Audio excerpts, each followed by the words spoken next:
मेघा गुलेरिया के कदम खामोशी में लिपटे हुए थे। खामोशी में लिपटा हुआ था उसके दिल में छुपा हुआ दर्द। खामोश, बिना एक आवाज किए, खामोशी से ही एक फैसला लिए मेघा उस रात अपने ससुराल से निकल गई थी।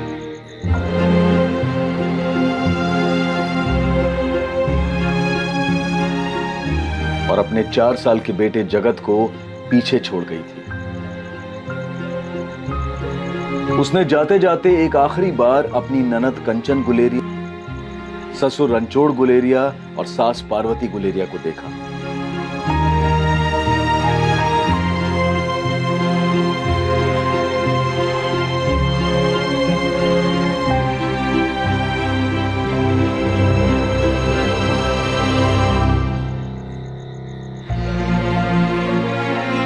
और फिर बाहर निकल गई, अपने घर से दूर, अपने अंदर के समेटे हुए दर्द से दूर।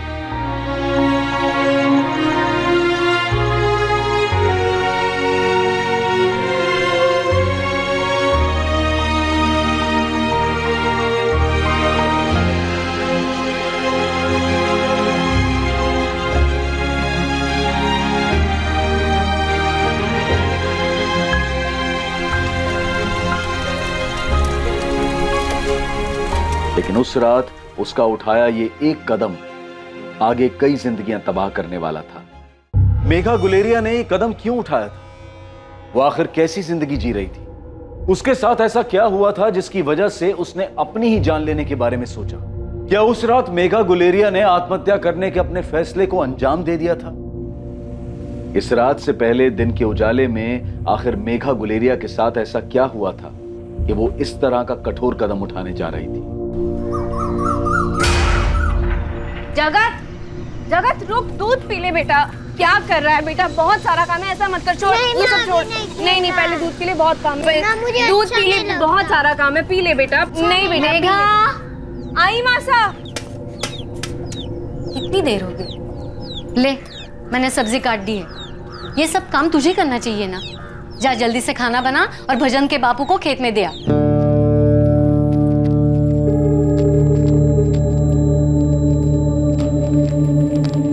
देर हो गई बाबूजी। चल आगे से जल्दी आना। सुन, रुक जरा। अरे कुछ खाकर जा। हाँ बेट। बाबूजी वो घर पे बहुत काम है, मैं घर पे खा लूंगी। कैसी है मेघा? मैं ठीक हूँ जेठ जी। बापू कह रहे हैं बैठने के लिए, तो बैठ ना। नहीं वो घर पे काम है, मुझे निकलना होगा।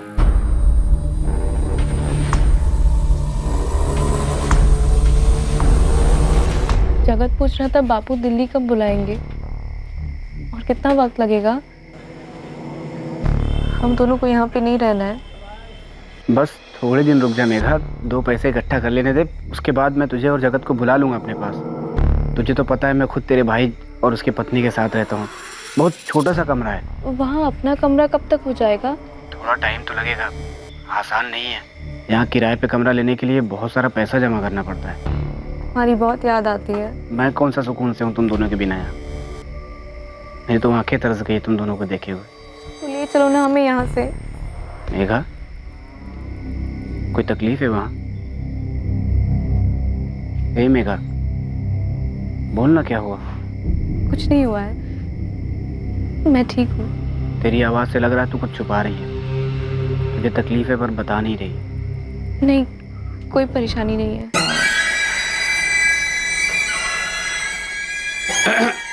जगत। दादा ये देखो, ये ड्राइंग मैंने बनाई है। कितना सुंदर है ना मेघा?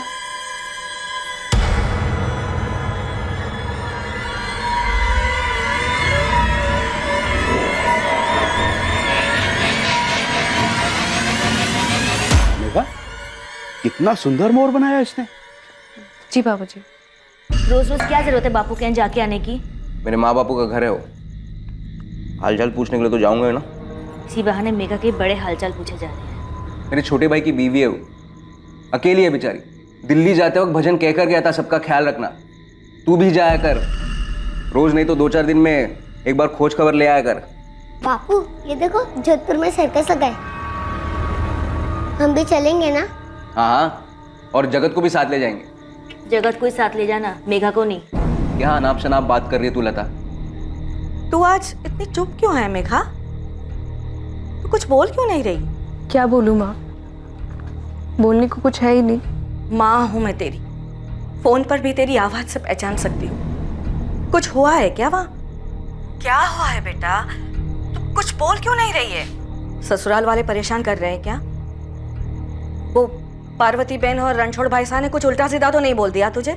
नहीं माँ, ऐसी कोई बात नहीं है। साफ साफ बता बेटा, दहेज मांग रहे हैं क्या वो लोग? मैं तेरी माँ भी हूं और तेरा बापू भी हूं, बता मुझे, दहेज मांग रहे हैं क्या वो लोग?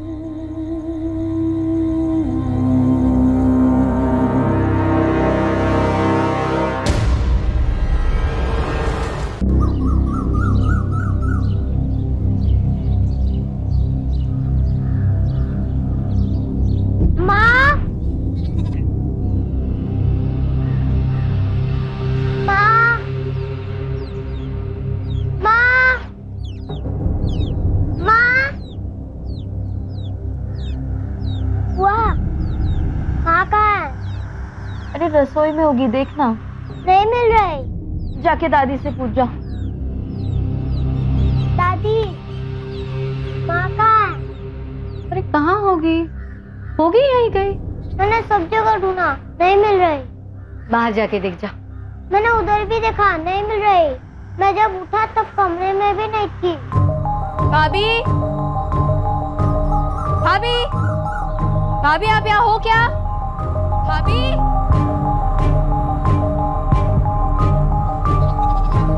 ए धनीराम, हमारी बहू मेघा को देखा क्या? नहीं रणछोड़ भाई साहब, हमने तो नहीं देखा। नहीं बापू, यहाँ तो नहीं आई। बापूजी वहीं कहीं होगी, यहाँ क्यों आएगी? सुबह उठे तो दरवाजा खुला हुआ था, सब जगह देखा, घर में, आंगन में, अगल बगल में, कहीं नहीं मिली। से किसे चली गई? तू मुझे क्या देख रही है?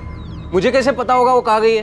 एक काम करते हैं, चल चलकर उसको ढूंढते हैं। बावली हो गई काका, क्या हुआ रे? दिखी क्या मेघा? वो आपके खेत पर आग लगा ली खुद को। क्या क्या कह रहा है तू? मिट्टी का तेल डालकर पूरी तरह से चल गई वो।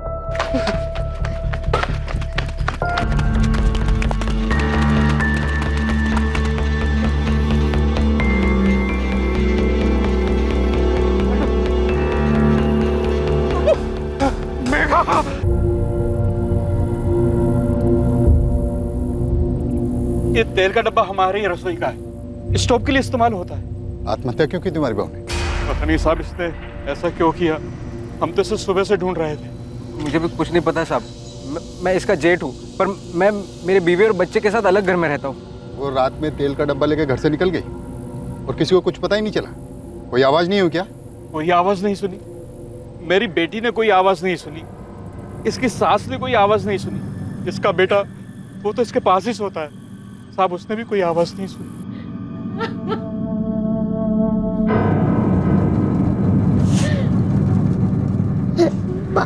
क्या हुआ बुआ?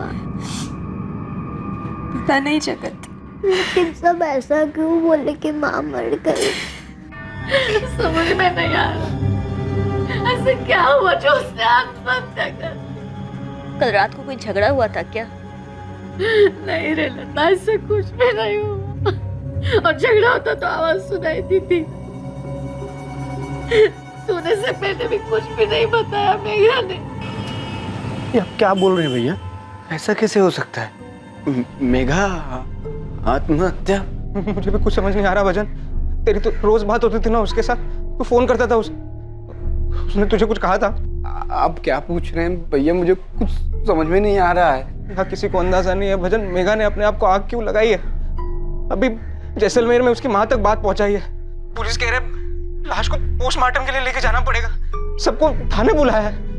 भजन तू भी जल्दी बाड़मेर आ जा।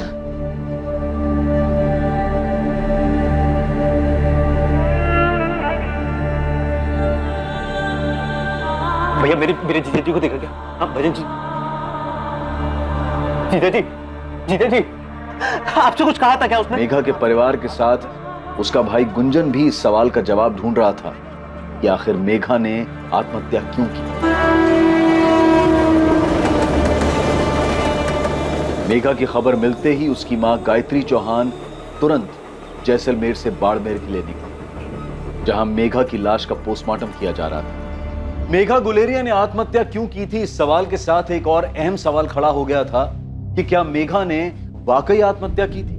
मेघा गुलेरिया ने आखिर आत्महत्या क्यों की थी?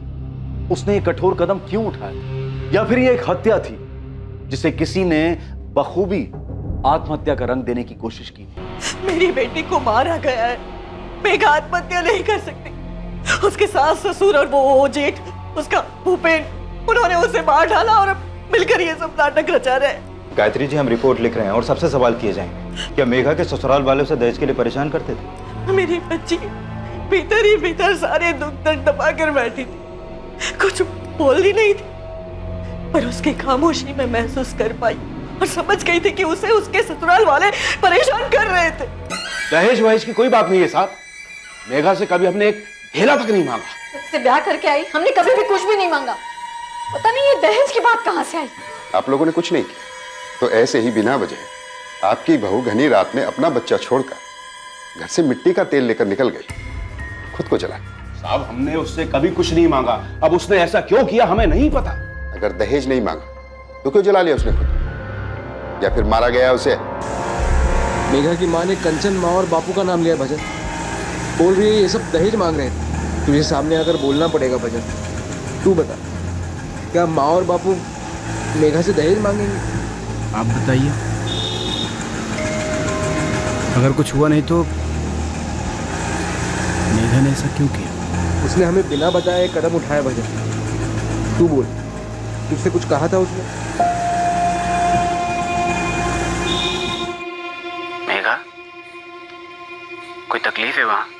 तेरी आवाज से लग रहा है तू कुछ छुपा रही है। कोई परेशानी नहीं है, सब ठीक है, बस हमें जल्दी वहां पे बुला लो।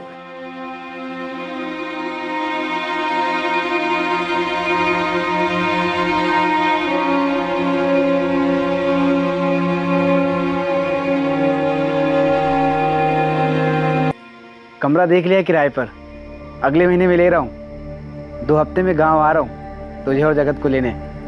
मेघा, अब तो खुश है ना? अब यहीं पे रहेंगे साथ में दिल्ली में, और जगत के लिए अच्छा स्कूल भी देख लिया है। मेघा, कुछ बोलना। हाँ। मेघा, क्या हुआ? हफ्ते भर से देख रहा हूँ तेरी आवाज कुछ अजीब सी लग रही है मुझे। कुछ हुआ है क्या? कुछ नहीं हुआ है, सब ठीक है।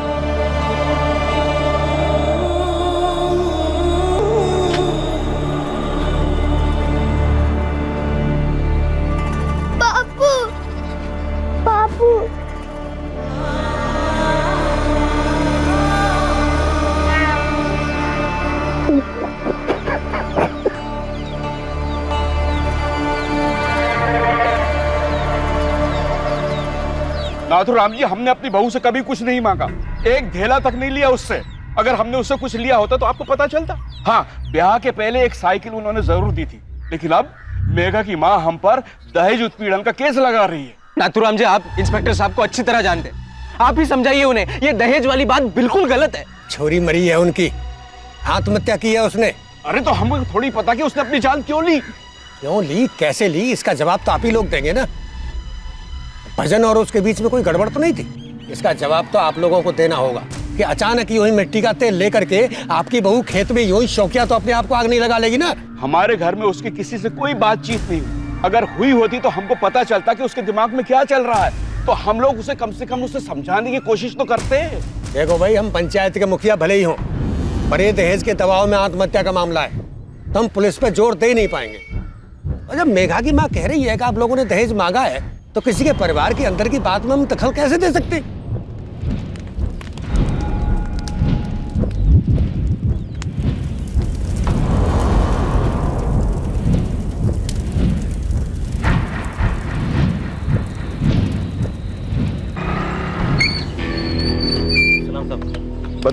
पता चला मेघा ने सुसाइड क्यों किया था? वो बात तो पता नहीं, लेकिन एक बात पक्का है कि इस गुलेरिया खानदान में कुछ तो बातें हैं जो अंदर ही अंदर पक रही।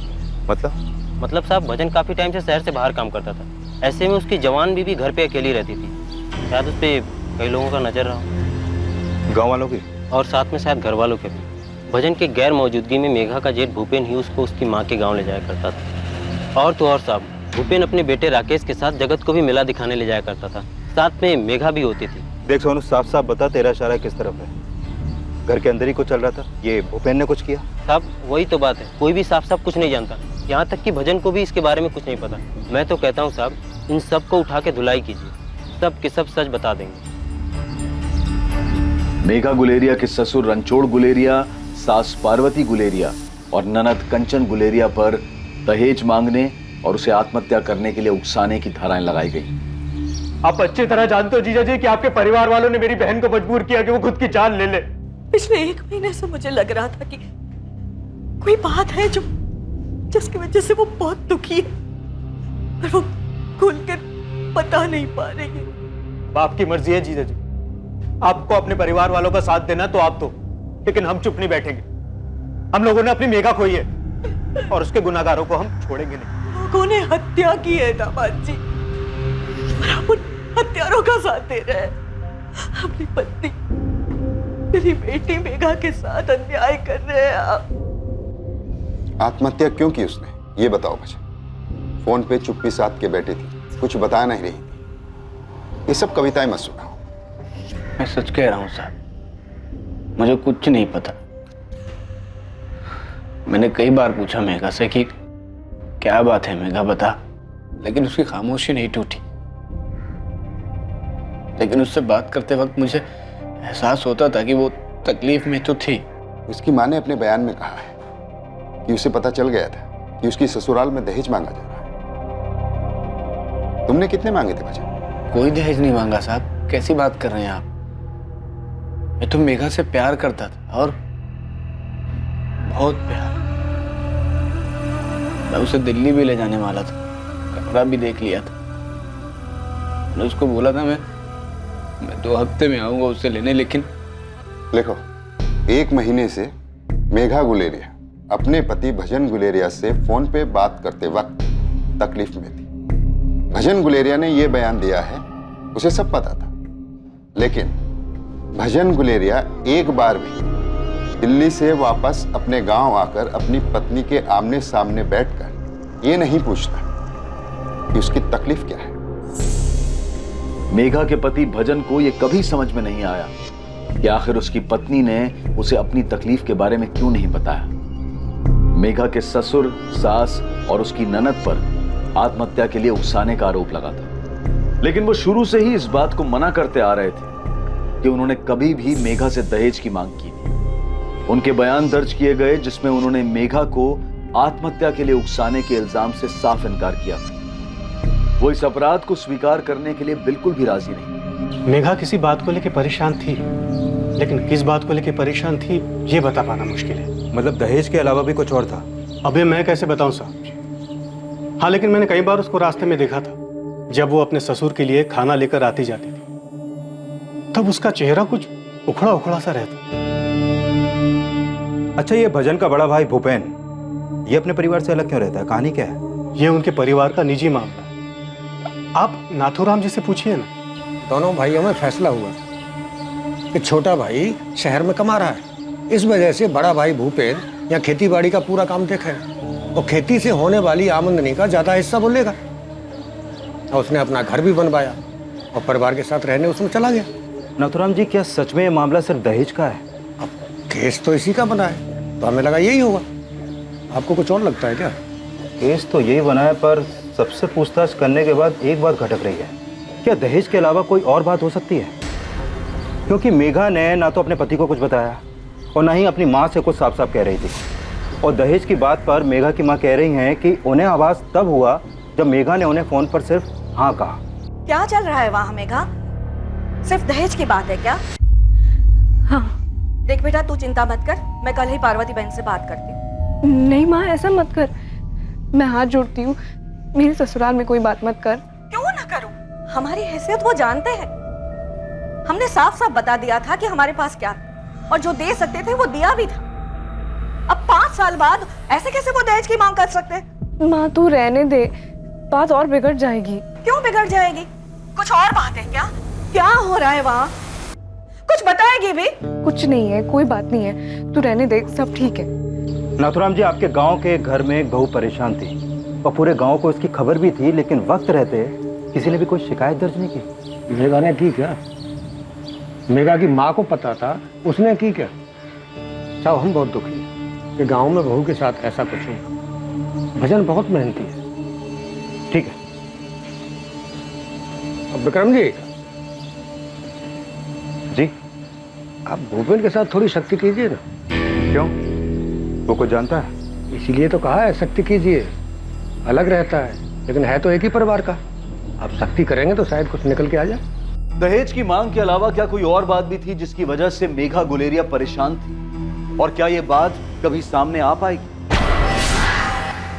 क्या इस बात का ताल्लुक मेघा के जेठ भूपेंद्र गुलेरिया से था?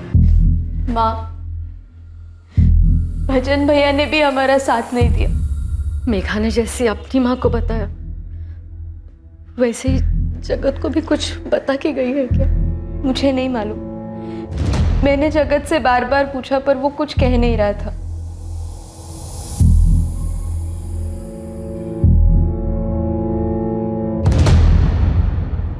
हाँ, वो तकलीफ में थी क्या बेटा? दादी और दादा ने माँ को बहुत परेशान किया था।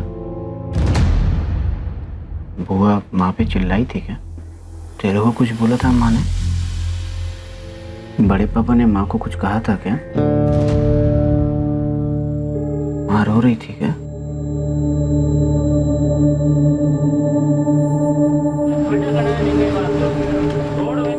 कई बार जब मेघा को अपने मैके जाना होता था, मैं खुद उसे यहाँ बाड़मेर से जैसलमेर छोड़ कर आता था। हम अलग रहते थे साहब, मगर घर के किसी भी परिवार के बीच किसी के लिए भी दिल में कोई दरार नहीं थी। मैं जैसे अपने बेटे राकेश को कहीं घुमाने ले जाता या मेले में लेके जाता था, तो उसके साथ जगत को भी ले जाता था साहब। और क्या क्या करते थे आप? क्या मतलब है साहब आपका?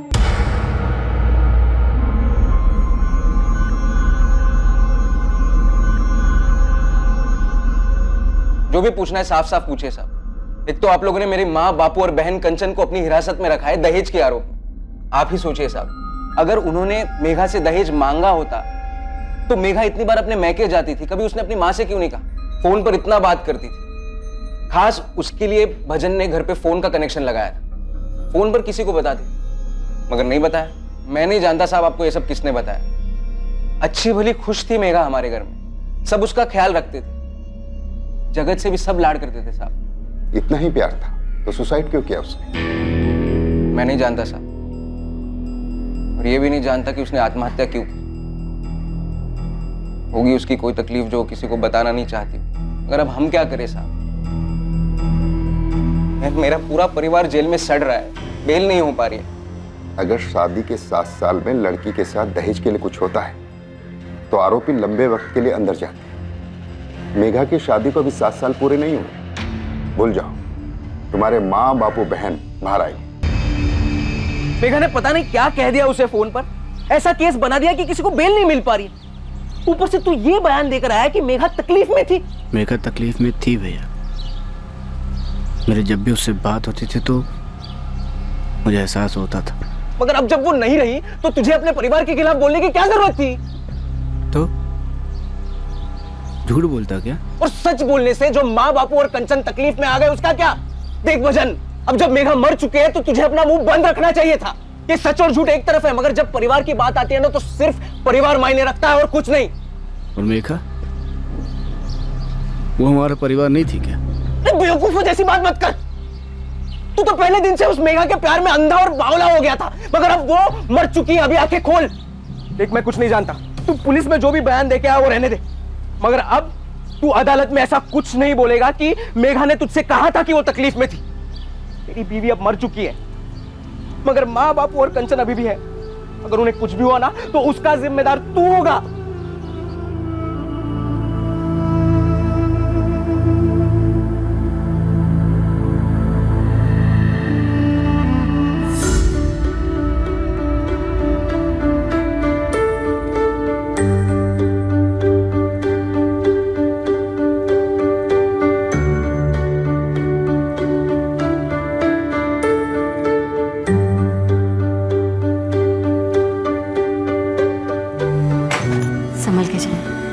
खुश रहो।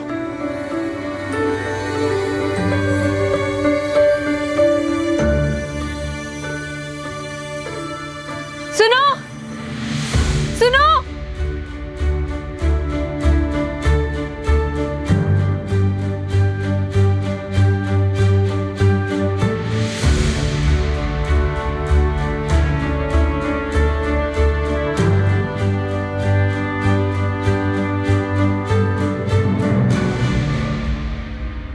एक पति का अपनी पत्नी के लिए प्रेम उसके अपने परिवार के प्रति निष्ठा के बीच दीवार बनकर खड़ा होने जा रहा था। इंसाफ का तराजू किसी भी तरफ झुके, पर फैसला भजन गुलेरिया के दिल को चीर कर रख देने वाला था।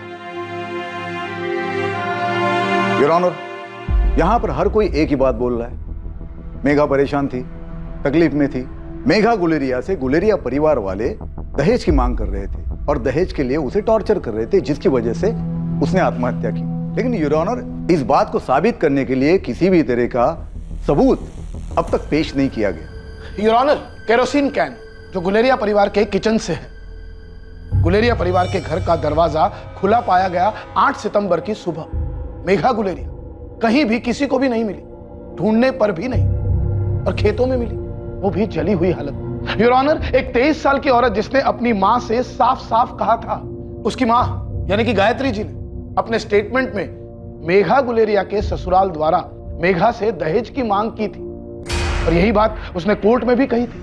लेकिन सबूत कहां है योर ऑनर?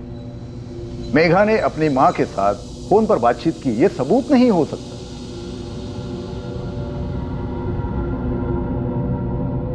पर उसने सुसाइड किया है, ये बात तो सामने है पुरोहित। क्या इस सुसाइड की कोई और वजह थी? वजह हो सकती है, कोई मतभेद हो सकता है, कोई दबाव हो सकता है, किसी किस्म का संघर्ष हो सकता है, या फिर यह भी हो सकता है कि उसकी मानसिक स्थिति ठीक ना हो। कुछ भी हो सकता है योर ऑनर, क्योंकि आत्महत्या का कारण स्पष्ट नहीं है। योर ऑनर, मृतक महिला को ऐसी किसी भी प्रकार की कोई भी बीमारी की शिकायत नहीं थी। डिफेंस लॉयर अपने बचाव में गैर जरूरी बातें कर रहे हैं, जबकि हकीकत तो यह है कि मेघा गुलेरिया तकलीफ में थी, और इस बात का जिक्र सिर्फ उसने अपनी मां से नहीं, फोन पर बात करते हुए कई बार अपने पति से भी किया था। आपने अपने स्टेटमेंट में बताया है कि मेघा गुलेरिया के साथ तकरीबन 7 से 10 मरतबा आपकी फोन पर बात हुई थी, और इस दौरान आपने महसूस किया था कि वो किसी परेशानी में है। अगर आपने ये महसूस किया था कि मेघा किसी परेशानी में थी, तो अदालत को बताइए जरा, वो परेशानी, वो तकलीफ क्या थी? मेरे ख्याल से गवाह को बात करने दी जाए तो अच्छा हो। ये बात सच है कि मैं अपनी पत्नी मेघा से कई बार फोन पे बात किया करता था, और उससे बात करते वक्त मुझे कई बार लगा कि वो तकलीफ में थी। आपने ये बात इसलिए बताई क्योंकि आपको ऐसा लगा था, या मेघा ने आपको बताया था? मैंने उससे कई बार पूछा, लेकिन उसने कभी नहीं कहा कि माँ, बापू या कंचन ने दहेज की कोई बात की उससे। तो क्या आप कोर्ट को ये बता सकते हैं कि मेघा किस तरह की तकलीफ में थी, या फिर कोई और वजह थी? अरे भाई, आप तो यहीं थे ना गांव में? मेरे शहर जाने के बाद ऐसा क्या हुआ कि मेघा ने... जो हुआ उसे भूल जा, अब कुछ नहीं हो सकता। बेहतर यही है कि तू अपने आप को संभाल। जगत की जिम्मेदारी है तेरे पे। अरे भाई, मेघा ने आत्महत्या कर ली, और पुलिस वाले मेरे घर वालों को जिम्मेदार ठहरा रहे। ऐसे में सच क्या है, झूठ क्या है, जाने बगैर सोचना कैसे छोड़ दूं? आप ही बता दो। मेरे पीठ पीछे मेरे घर वालों ने मेघा के साथ कुछ किया था क्या? मुझे लगता है शायद मेघा तेरे घर में खुश नहीं थी। कोई तो बात थी जो उसे खाए जा रही थी। कौन सी बात थी? अरे भाई, क्या बात थी? मेघा ने कभी आपको बताया या आपने देखा हो? वो शायद शायद क्या? अरे भाई, शायद क्या? शायद उसे तेरे घर वालों की कोई बात बुरी लगी थी। अब किसने क्या किया मुझे ये तो नहीं पता। हाँ, लेकिन वो जल्द से जल्द तेरे पास शहर में आना चाहती थी। उर्मिला काकी, मेघा ने कभी आपसे कोई बात की थी? बात तो अक्सर हो जाती थी भजन, लेकिन उसने कभी कुछ बताया नहीं मुझे। हाँ, उदास उदास सी रहती थी मेघा, लेकिन मैंने भी कभी कुछ पूछा नहीं। और अब जो तेरे घर वालों पे आरोप लगा है, कभी सोचा नहीं था कि तेरे माँ बापू कंचन मेघा के साथ घर के अंदर ऐसे व्यवहार करते होंगे। मुझे भी समझ में नहीं आ रहा है, मेघा ऐसा कुछ करने से पहले एक बार मुझसे बात क्यों नहीं की? लेकिन अब जो दहेज की बात सामने आई है, शायद शायद शायद क्या काकी? भजन, तू अपने घर वालों के साथ खड़ा रह। देख, मेघा तो चली गई, अब वो वापस नहीं आएगी। मैं नहीं जानता कि मेघा ने आत्महत्या क्यों की। योर ऑनर, भजन और गायत्री की गवाही में पिछले महीने भर में मेघा के साथ फोन पर जो बातचीत हुई, उसमें एक ही बात बोली जा रही कि मेघा परेशान थी।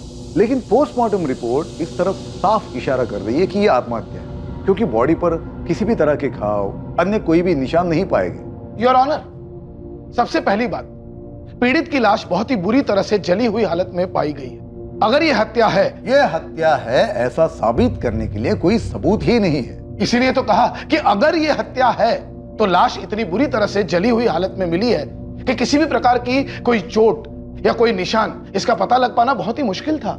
योर ऑनर, इस पूरे मामले में दो बातें बहुत अहम है जो अभी तक साबित ही नहीं हुई है। पहली बात, आईपीसी सेक्शन 498A, इस पूरे मामले में दहेज के मांगे जाने का कोई भी सबूत नहीं है। दूसरी बात, आत्महत्या के लिए उकसाने की। इन दोनों बातों को प्रूव करने के लिए कोई भी सबूत अभी तक पेश नहीं किया गया। ये कोई असामान्य बात नहीं।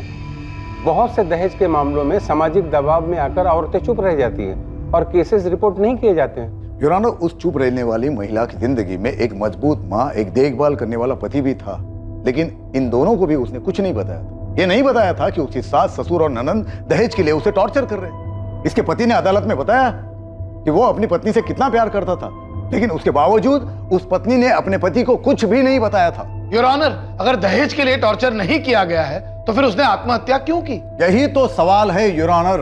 बिना किसी को अपनी तकलीफ बताए उसने अपनी जान ले ली, लेकिन इसका यह मतलब तो नहीं होता ना कि उसके ससुराल वालों ने दहेज के लिए उसे टॉर्चर किया और उसे आत्महत्या करने पर मजबूर कर दिया।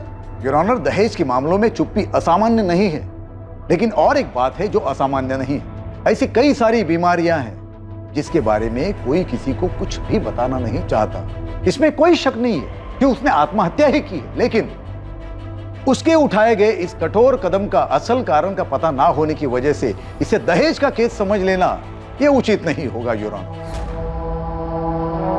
मेघा गुलेरिया की आत्महत्या की सुनवाई पूरे 2 साल तक अदालत में चली और उस दौरान गुलेरिया परिवार टूटते हुए दिखा। शायद इस केस का सच आत्महत्या करने से पहले मेघा की साधी गई चुप्पी के साथ ही जा चुका था। मेघा की मौत ने कई सारी जिंदगियां तबाह कर दी थी और अब आगे उसके केस का फैसला और तबाही मचाने वाला था। मेघा की मौत ने कई सारी जिंदगियां तबाह कर दी थी और अब आगे उसके केस का फैसला और तबाही मचाने वाला था। एक 23 साल की महिला का अपने ससुराल में आत्महत्या कर लेना बेहद दुखद है। उससे भी दुखद बात यह है कि वो एक मां भी थी। उसे न जाने किस परिस्थिति ने यह कदम उठाने पर मजबूर किया, लेकिन इस बात के कोई पुख्ता सबूत नहीं है जो वास्तव में सुनिश्चित कर सके कि मेघा गुलेरिया ने दहेज की मांग के कारण ही आत्महत्या की। अदालत मेघा गुलेरिया की मौत में तीनों आरोपी रणछोड़ गुलेरिया, पार्वती गुलेरिया और कंचन गुलेरिया को सबूतों के अभाव के आधार पर बरी करती।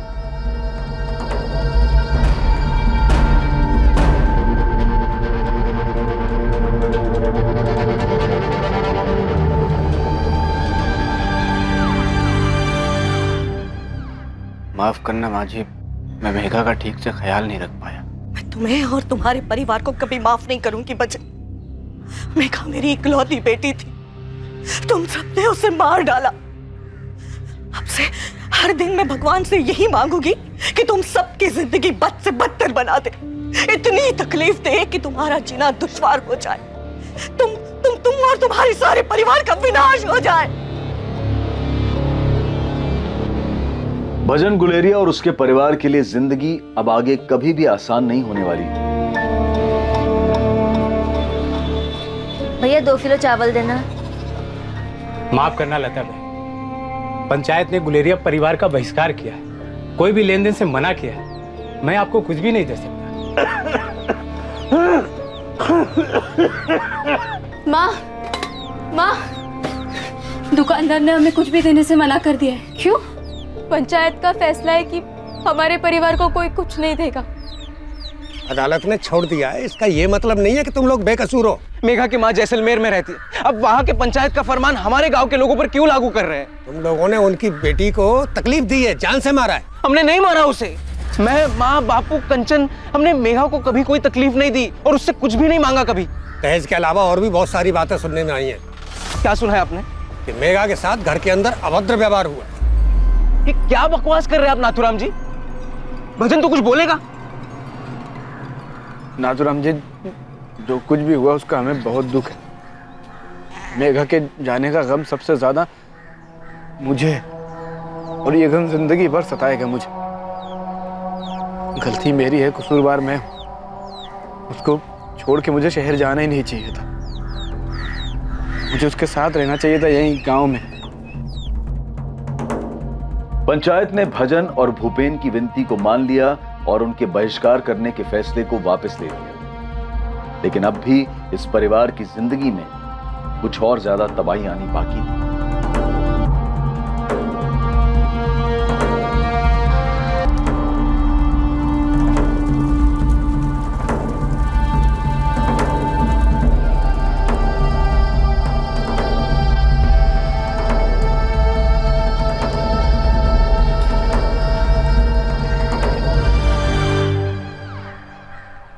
प्रदीप के घर वालों ने कंचन से रिश्ता तोड़ दिया है भजन। बोल रहे वो जेल जाकर आई है। वो नहीं चाहते कि कंचन उनके घर जाए। माँ से बोल देना। मैं नहीं बोल पाऊंगा।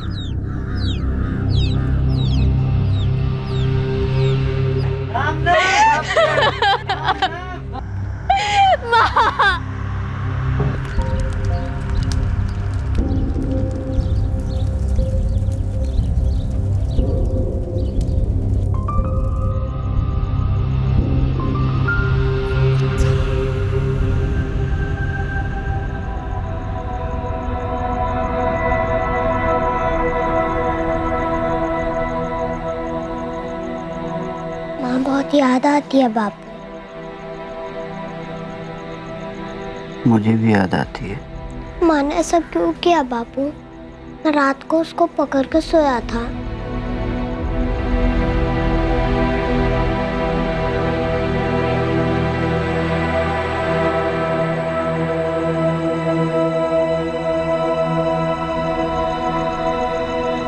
माँ मुझको क्यों छोड़ के चले गई बापू?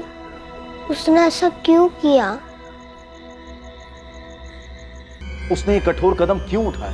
सच तो यह था कि इस कहानी में दहेज की कोई बात ही नहीं थी। किसी की तरफ से दहेज की कोई मांग नहीं की गई थी। मेघा का पति भजन समझ ही नहीं पा रहा था कि मेघा की आत्महत्या करने की वजह क्या थी, और उस वजह को जाने बिना उसका मन शांत नहीं हो रहा था। इसलिए उसने उस सच का सामना करने की ठानी जो उसके मुताबिक मेघा की आत्महत्या का कारण हो सकता है।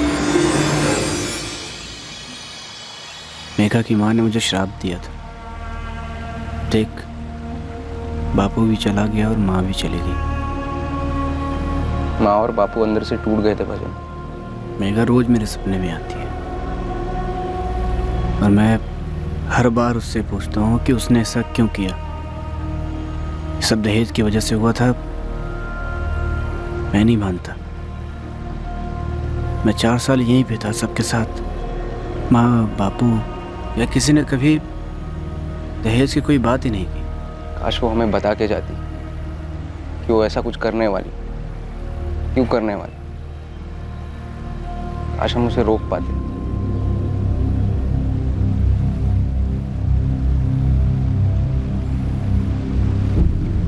एक बात पूछूं भैया?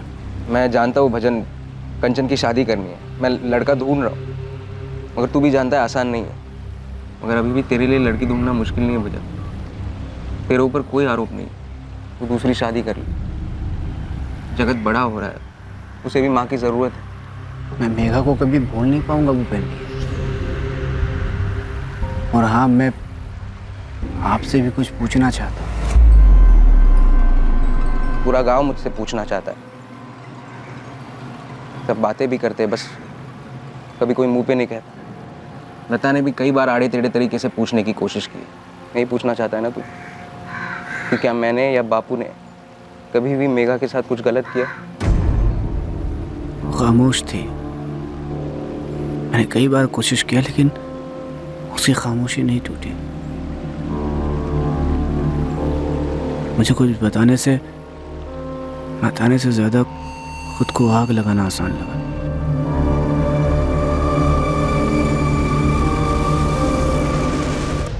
सोचकर भी रूह कांप जाती है।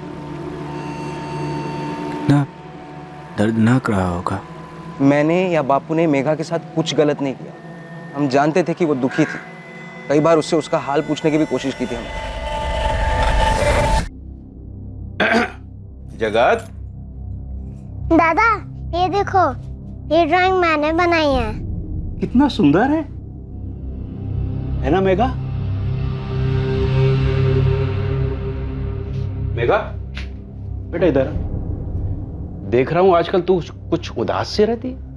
नहीं बाबूजी, ऐसी कोई बात नहीं है। बेटे माँ के घर जाना चाहती तो जा हो आ, कुछ दिन वही रह लेना। नहीं बाबूजी, मैं ठीक हूँ। नहीं बेटा ठीक तो नहीं है। जब भी तू खाना देने आती है मुरझाई सी रहती है। कहीं कंचन ने तो कुछ नहीं कहा या पार्वती ने कुछ कह दिया? नहीं बाबूजी। बापू ने मुझसे कहा था पता कर।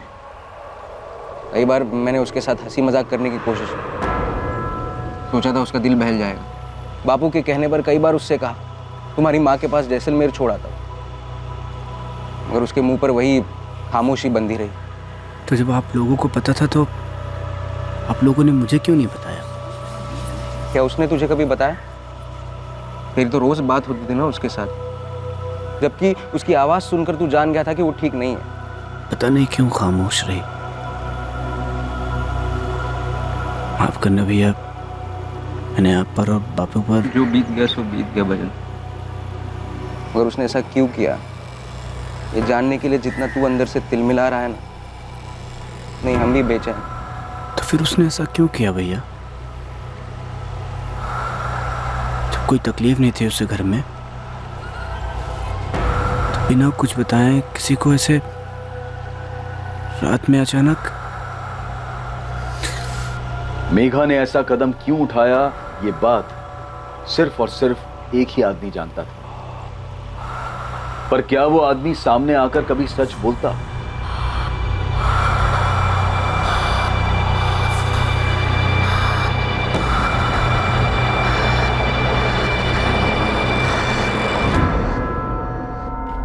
मुबारक हो कमल, लड़का हुआ है।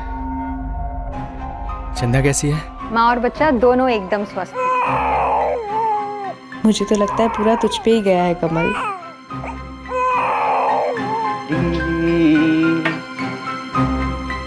आगे पल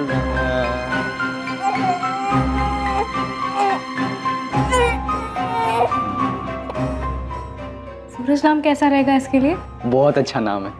तू चंदा और ये सूरज। शायद हम कभी न जान पाए कि तेरी माँ ने ऐसा क्यों किया, पर हमें तो जीना है ना। तेरी माँ तुझसे और मुझसे बहुत प्यार करती थी और उसने जो कुछ भी हमें सिखाया है उसी के सहारे आगे की जिंदगी काटनी है। हमें खुश रहने की कोशिश करनी है। भजन ने तो जिद बांध लिया लगा, दोबारा शादी नहीं करेगा। मगर जगत को एक माँ की जरूरत है, तथा जगत भी अपने ही घर का बच्चा है। राकेश और जगत हमारे लिए हमेशा बराबर होने चाहिए। हो सके तो जगत को भी अपना बेटा मानकर एक माँ का प्यार देने की कोशिश करना। सुनो, मुझे माफ कर दो। मैं हमेशा आप पे शक करती थी। सभी ने किया था लता, कुछ लोग तो आज भी करते हैं। मगर ये सब भूल जाओ। मेरे दिल में किसी के लिए कोई मलाल नहीं है। बस किसी दिन मेघा के उठाए इस कदम की वजह पता चल जाए तो अच्छा होगा। भूपेन गुलेरिया ने पहले अपने भाई और अब अपनी पत्नी से जो कहा था, क्या वही सच था? क्या मेघा गुलेरिया ने कदम सिर्फ इसलिए उठाया था ताकि वो सारी प्रताड़ना से दूर अपनी खुशियां ढूंढ सके, या फिर इसके पीछे कोई और ही वजह थी? मेघा के इस कदम को उठाने के पीछे की वजह को ढूंढना आसान नहीं था, और वहीं दूसरी तरफ एक गांव में एक 12 साल का लड़का इस बात का जवाब तलाश रहा था कि उसकी मां अचानक कहां गायब हो गई थी।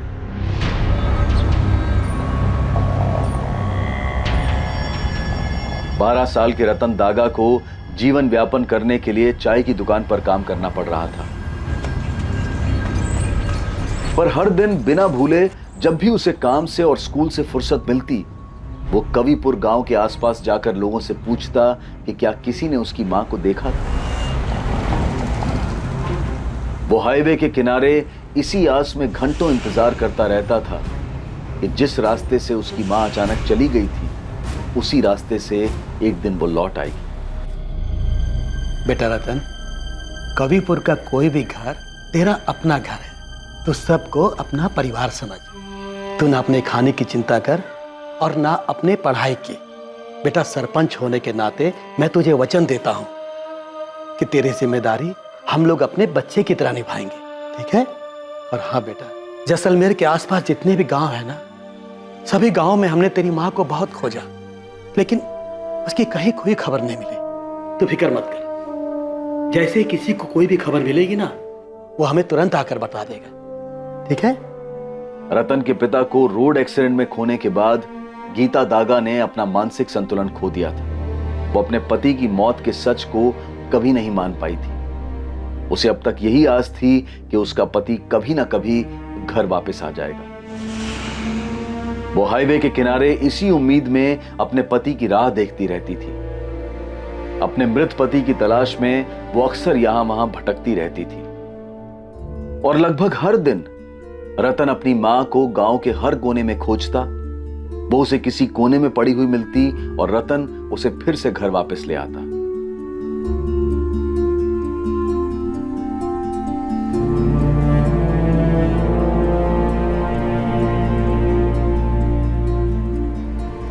लेकिन साल 2003 में एक दिन रतन ने पूरा गांव छान मारा, पर उसे उसकी मां कहीं नहीं मिली। पर उसने ये उम्मीद कभी नहीं छोड़ी थी कि कभी ना कभी उसकी मां को घर का रास्ता याद आ जाएगा, या फिर एक दिन वो खुद अपनी मां को ढूंढ लेगा और उसे घर वापस ले आएगा। लेकिन रतन अपनी मां का पता नहीं लगा पाया। कहीं ना कहीं रतन दागा की तकलीफ और भजन गुलेरिया और उसके बेटे जगत गुलेरिया की तकलीफ के तार जुड़े हुए थे, और साथ ही जुड़ी थी मेघा गुलेरिया की कहानी कि आखिर उसने क्या और क्यों किया था। और यह कहानी तब शुरू हुई थी जब भजन गुलेरिया अपनी पत्नी मेघा को जानता भी नहीं था।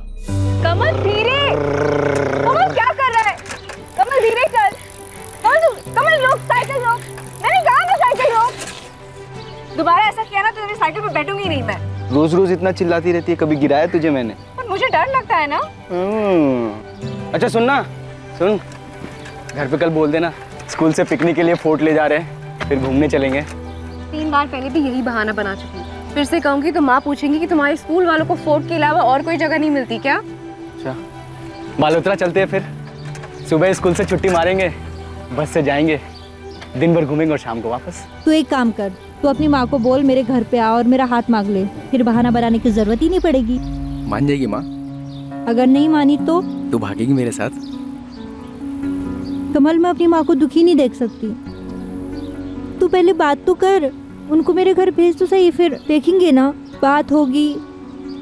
फिर अगर माँ ने मना किया तो तब का तब देख लेंगे। ठीक है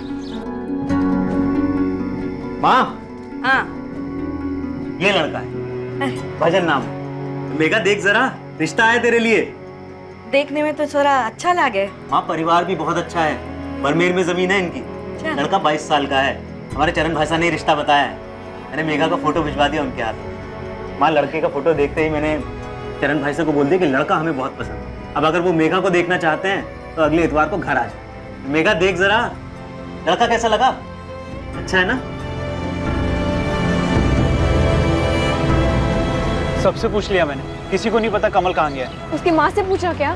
अरे उनसे भी पूछा, लेकिन उनको भी नहीं पता वो कहाँ गया है। देवा बता ना, वो किसी काम वाम के लिए गया है? कोई फोन नंबर दिया है क्या तुझे? नहीं रे, होता तो बताता नहीं क्या।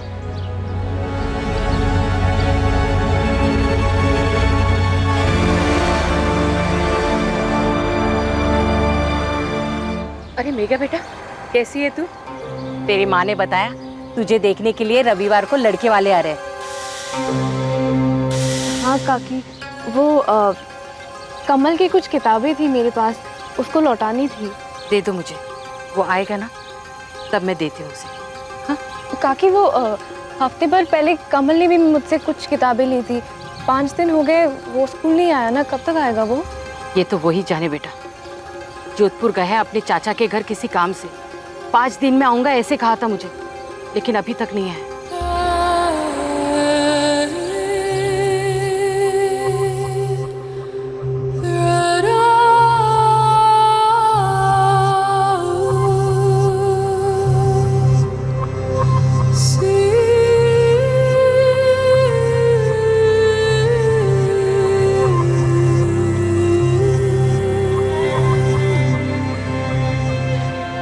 मेघा को पहली नजर देखते ही भजन गुलेरिया को उससे प्यार हो गया, लेकिन मेघा किसी से नहीं कह सकती थी कि वो किसी और से प्यार करती है। भजन गुलेरिया के साथ शादी तय हो जाने के बाद भी मेघा ने कमल का बड़ी बेसब्री से इंतजार किया, पर कमल का कोई अता पता नहीं था।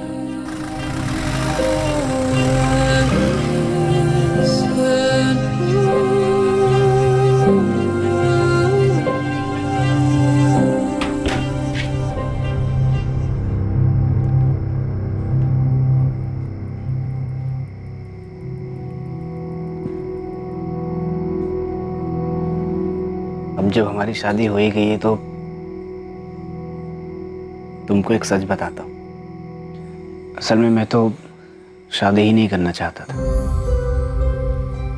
तो माँ बापू और भूपेन भैया जबरदस्ती कसम देकर मुझे ले गए थे तुम्हें दिखाने। मैं तो शहर जाकर काम करना चाहता था, पर सच कहूँ तो जब मैंने तुमको देखा तो मेरा मन ही बदल गया।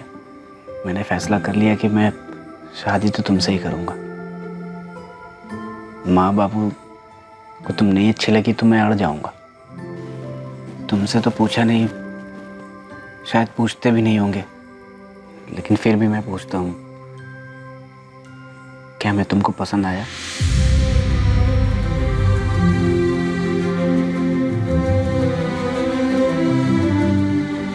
मेघा, भजन इतना खा नहीं पाएगा जितना तुम उसकी थाली में डाल रही हो।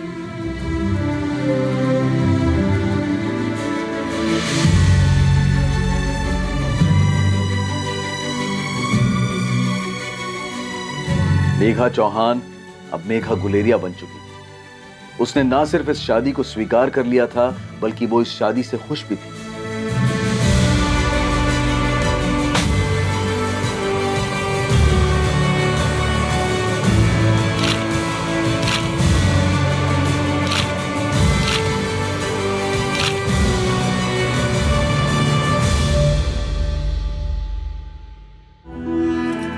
मत जाओ ना, मैं यहाँ कैसे रहूंगी? मेघा, मैं तेरे और जगत के लिए तो जा रहा हूँ ना। वहाँ पे अच्छा काम करूँगा, 4 पैसे कमाऊंगा। यहाँ पे जितना है उसमें खुश है, मत जाओ ना। दिल्ली बड़ा शहर है, करने को बहुत सारा काम है, और काम दिलाने में तेरा भाई गुंजन भी तो मदद कर रहा है ना। भजन, मुझे बहुत डर लग रहा है। मेघा, इसमें डरने वाली कौन सी बात है? तू अकेले थोड़ी है घर में, सभी तो हैं। माँ है, बापू है, कंचन है, लता भाभी है, और भूपेन भैया भी तो हैं। देख, मैं दिल्ली में यहाँ से कई गुना पैसा कमाऊंगा, और फिर तुझे और जगत को बेहतर जिंदगी दे पाऊंगा।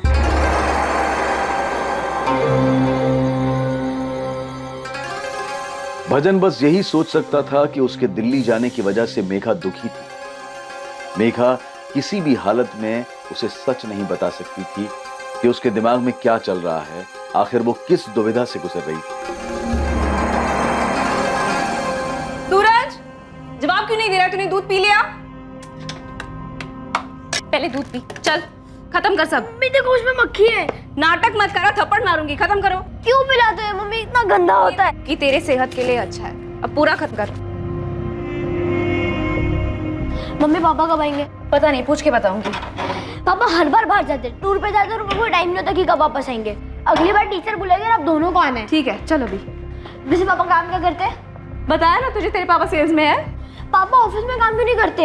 बाकी सबके पापा ऑफिस जाते हैं, दुकान जाते हैं, हर शाम को लौटते हैं। पापा की तरह हमेशा बाहर नहीं रहते। चुप कर, हर वक्त बकवास करता रहता है। अब चल, तेरी बस निकल जाएगी।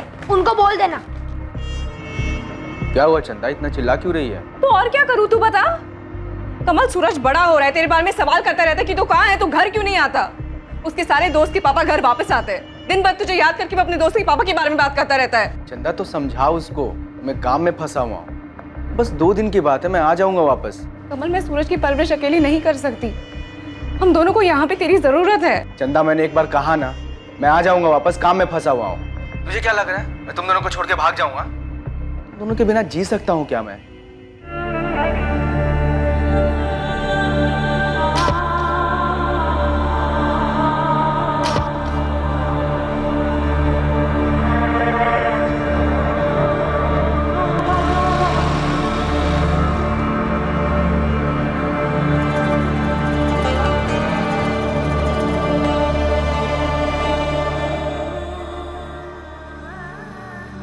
लड़के के घर वालों से बात हो गई है। हम लड़के को एक मोटरसाइकिल दे रहे हैं। कंचन को 2 लाख के गहने देंगे जो लड़के वालों के घर जाएंगे। साथ में 2 लाख नकद भी देंगे। और उनके मेहमानों का ख्याल तो हम रखेंगे। भजन, तू सुन रहा है? हाँ, आप कैसे भी करके कंचन की शादी तय कर दीजिए। मेरे बाद जो कुछ भी होगा मैं दे दूंगा। भजन, तू ऐसा क्यों कर रहा है? क्यों अपने आप को तकलीफ दे रहा है? जगत को देखा बड़ा हो गया है वो, उसकी पूरी जिंदगी पड़ी है उसके सामने, और अब तो वो भी सब कुछ भूल चुका है। तू क्यों नहीं भुला पा रहा? ना तू ठीक से खाता है ना अपना ख्याल रखता है।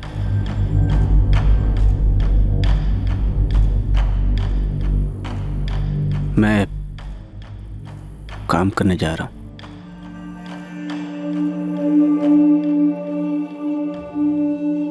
एक भजन, जो कुछ भी हुआ उस तकलीफ से गुजरना सबके लिए मुश्किल था। ये जो लड़का है ना पंकज, बड़ी मुश्किल से हाँ कहा है उसने कंचन से शादी करने के लिए। उसने या उसके परिवार ने अभी तक तेरे बारे में कोई सवाल नहीं पूछा, ना ही तेरी बीवी के बारे में।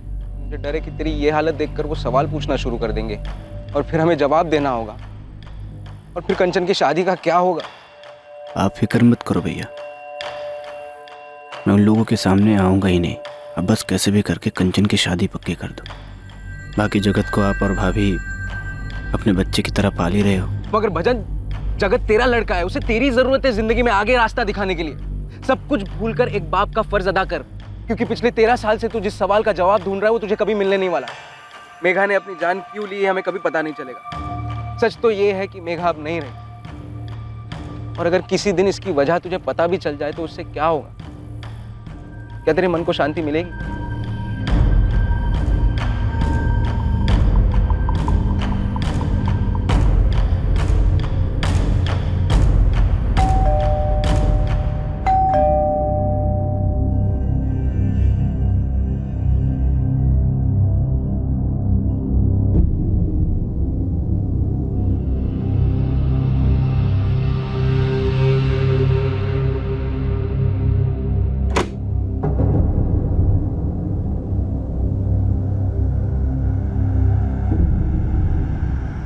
ये पकड़, अपने लिए अच्छी साड़ियाँ ले लेना और सूरज के लिए भी अच्छे कपड़े, और तेरे लिए नया मोबाइल लाया हूँ। इस बार कहाँ डाका डाला कमल? चैन से खाना खाने दे चंदा, 2 हफ्ते बाद घर का खाना मिला है। सूरज को मैं क्या कहूँ कमल? झूठ बोलना पड़ता है उसे कि उसके पापा सेल्समैन है इसलिए बाहर जाते हैं। क्या होगा अगर उसे पता चल जाएगा? मेरे पास उसके सवालों का कोई जवाब नहीं है। क्या होगा अगर उसको पता चलेगा कि उसके पापा सेल्समैन नहीं चोर है? कमल, तू ये सारी काम छोड़ क्यों नहीं देता? कुछ आम लोगों वाला काम करते हैं ना। कहने में बहुत आसान लगता है, कुछ और काम करूंगा तो इतने पैसे मिलेंगे क्या? न तेरी जरूरतों का ख्याल रख पाऊंगा न सूरज की। और अगर सूरज को पता चल गया तो? कैसे पता चल जाएगा? हाँ, इतने सालों से कर रहा हूँ, पुलिस को आज तक पता नहीं चला है। हाथों में सफाई है मेरे, एक रिकॉर्ड नहीं है मेरा पुलिस के पास। खामखा ही डर रही है। डर लगता है मुझे कमल, बहुत बार ये सपने में आता है। जब भी ये दरवाजे की बेल बजती है ना, ऐसा लगता है कि मैं दरवाजा खोलूंगी और पुलिस आएगी सामने और तुझे पकड़ के ले जाएगी। और सूरज बार बार ये सवाल पूछेगा कि हमने ये सब क्यों छिपाया उससे। कमल, एक बार सोच के देख ले, कुछ अच्छे से चल रहा है, सूरज की पढ़ाई बहुत अच्छे से चल रही है, लेकिन अगर ऐसा हो गया तो, अगर तू पकड़ा गया तो क्या कहेंगे उसे लोग? चोर का बेटा। 13 साल हो गए, आज तक पता लगा है किसी को कि तू चंदा नहीं मेघा है? 13 साल हो गए, किसी को पता लगा है तू मरी नहीं जिंदा है? इतनी बड़ी बड़ी बातें पता नहीं लगी, इतनी छोटी सी बात पता लग जाएगी। बहुत संभल के काम करता हूं मैं, बहुत होशियारी से, हमेशा से ही। पहले भी तूने बोला था हम पकड़े जाएंगे, हुआ है क्या ऐसा कुछ? हाँ,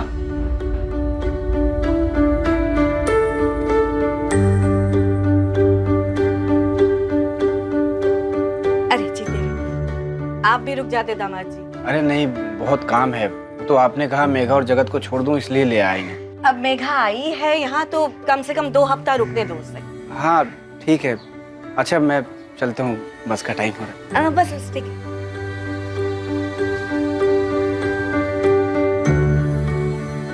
कोई 2 हफ्ते नहीं, 4 दिन में लेने आऊंगा, तैयार रहना। तुम माँ से क्यों नहीं बोला? अभी ले जाओ। अरे उनका मन भी रखना पड़ता है ना। अच्छा अब मैं चलता हूँ। जाऊँ? देख अगर नहीं बोलेगी तो नहीं जाऊँगा फिर। भैया और बापू अलग से 4 बात सुनाएंगे कि छोरी की शादी क्या हो गई, जोरू का गुलाम हो गया, एकदम काम धंधा ही छोड़ दिया। ठीक है जाओ, पर आ जाना 4 दिन में।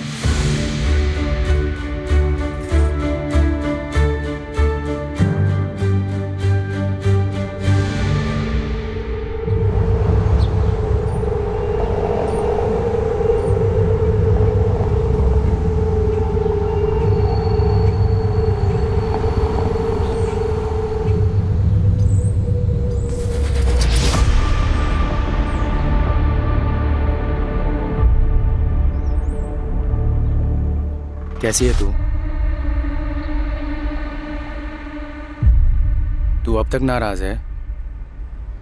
मैं आया था तुझसे माफी मांगने, पर तू बाड़मेर में थी। मेरी हिम्मत नहीं हुई वहां आने की। मैं जब भी गांव आता हूँ तेरा ही इंतजार करता हूँ कि तू कभी तो गांव आएगी। अब क्यों आया है कमल? जो हो चुका है वो हो चुका है। सब मेरी गलती है, मुझे पता ही नहीं था तेरे साथ क्या चल रहा है। मैंने वापस आने में देर कर दी। देर नहीं, तुमने बहुत देर कर दी। सब खत्म हो चुका है, मैं अपनी जिंदगी में नई शुरुआत कर चुकी हूँ। वो गांव के बाहर का घर याद है ना तुझे? कल इंतजार करूंगा मैं तेरा वहां। जो तू मुझे भूल चुकी है तो मत आना, नहीं तो बस आकर माफ कर देना मुझे।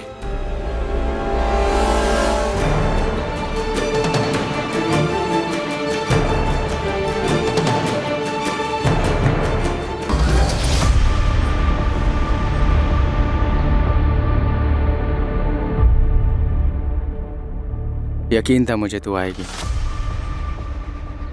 नहीं कमल, मैं किसी और की पत्नी हूँ, माँ हूँ मैं एक बच्चे की। मेघा मुझे पता होता तेरे साथ क्या चल रहा है तो मैं उस समय ही तुझे भगा के ले जाता। पर अब इस सब का क्या फायदा कमल? क्या अब तू मुझसे प्यार नहीं करती? पर अब मैं बहुत खुश हूँ अपनी जिंदगी में कमल। पति है मेरा जो मुझसे बहुत प्यार करता है। तुझे भुला पाना बहुत मुश्किल था मेरे लिए, पर मैं आगे बढ़ चुकी हूँ कमल। पर मैं अब भी वहीं खड़ा हूँ, कभी भूल ही नहीं पाया तुझे।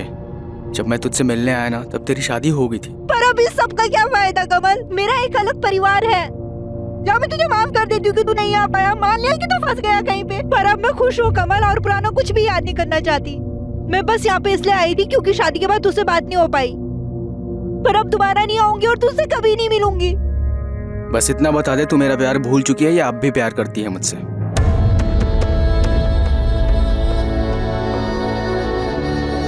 बोलना इतना आसान होता ना, तू कभी आती ही नहीं यहाँ। कमल मैं तुझसे बहुत पहले प्यार करती थी, पर हाँ मैं भुला नहीं सकती। तू वो पहला इंसान है जिससे मैंने प्यार किया था। वो पहला इंसान जिसे तूने किस किया था, जिसके साथ तू रहना चाहती थी, जिसके साथ अपनी पूरी जिंदगी बिताना चाहती थी। किस्मत हमारे साथ नहीं थी, जब तुझे मेरी जरूरत थी मैं था ही नहीं। पर क्या उस गलती की वजह से हम दोनों एक दूसरे को हमेशा कोसते रहेंगे, एक दूसरे से अलग हो जाएंगे? क्या उस गलती की सजा मुझे जिंदगी भर मिलनी चाहिए? मैं नहीं बदला हूँ मेघा, मैं वही कमल हूँ जो तुझसे बहुत प्यार करता है। मुझे पता है तो वही मेघा है जो मुझे बेहद प्यार करती थी।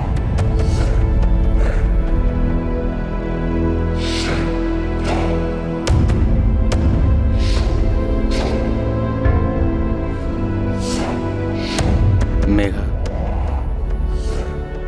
हमारी मंजिल पहले भी एक थी, आज भी एक है और हमेशा ही एक रहेगी।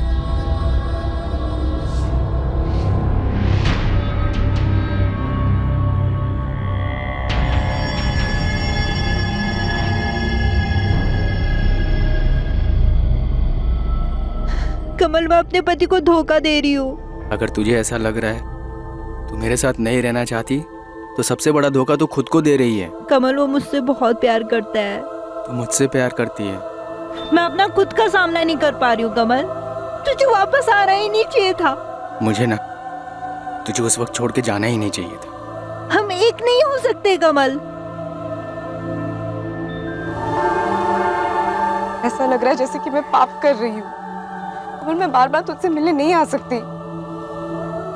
भजन मुझ पे शक नहीं करता, पर मैं उसका भरोसा नहीं तोड़ सकती। तू मेरे साथ चलेगी हमेशा के लिए, अपने पति को छोड़कर, सबको छोड़कर? नहीं कमल, बिल्कुल नहीं। नहीं चल सकती मैं। भजन को बहुत तकलीफ होगी। और जगत का क्या होगा? यही छोड़ दे जगत को, वो उसका बेटा है, वो संभाल लेगा उसको। नहीं, कुछ भी नहीं बिगड़ेगा मेघा। 5 साल हुए हमें एक दूसरे को देखे हुए, बात तक नहीं की थी, और अब देख सिर्फ 2 महीने हुए हमें मिले हुए, सब कुछ पहले जैसा हो गया है। हमारी किस्मत में मिलना ही लिखा है, नहीं तो हम ऐसे मिलते ही नहीं।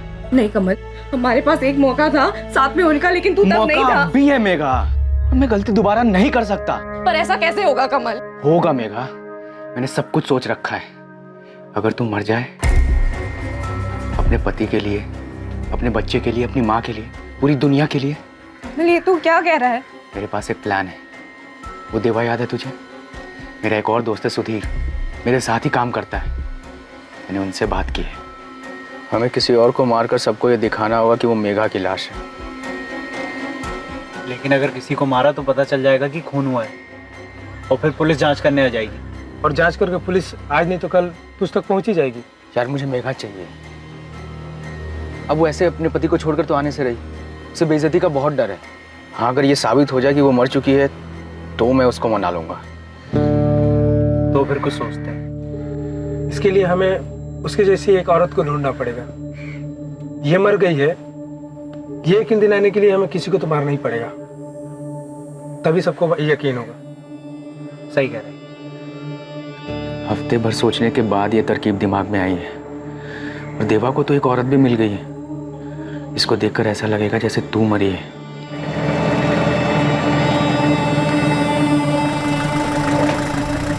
वो देख, उसका दिमागी संतुलन ठीक नहीं है। यहाँ वहाँ इधर उधर, सड़क, हाईवे, पूरे गांव भर में घूमती रहती है अपने मरे हुए पति की तलाश में। बेचारी जिंदगी से बहुत परेशान है। अब इसे मारकर हम इसे मुक्ति दे सकते हैं। मेघा, तुझे खामोश रहकर सिर्फ ऐसे दिखाना है जैसे तेरे पति और सास ससुर को लगे कि तू परेशान है।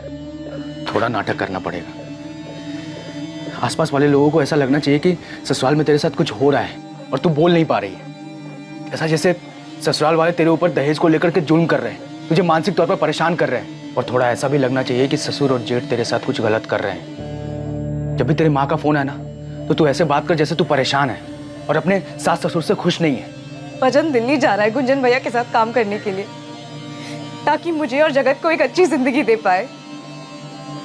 और मैं यहाँ। फिर तो ये और भी अच्छा मौका है। हम ऐसा दिखाएंगे जैसे तूने आत्महत्या की है। तुझे पता है, देवा मुझे बता रहा था अगर 7 साल के अंदर लड़की के साथ दहेज को लेकर कुछ हो जाए ना, तो ससुराल वाले लंबे समय के लिए अंदर जाते हैं। पर कमल, उन लोगों ने मेरे साथ कुछ बुरा नहीं किया है। तो मैंने कौन सा बुरा किया है मेघा, जो मैं तेरे बगैर जिंदगी बिताने की सजा काटूं? देख मेघा, हमें एक मौका मिला है, हम ये मौका गवा नहीं सकते। मान जा, हम बड़ी आसानी से एक दूसरे के साथ हो सकते हैं मेघा, और ऊपर वाले ने हमें ये मौका दिया है। ये सब सोचकर ये मौका बर्बाद मत कर।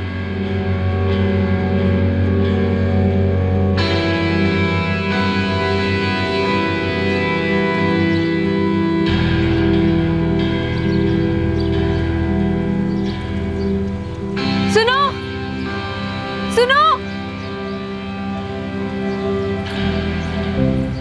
मुझे माफ़ कर दो भजन, माफ़ कर दो। मैं तुम्हें छोड़ रही हूँ, फिर दोबारा कभी नहीं मिलूंगी।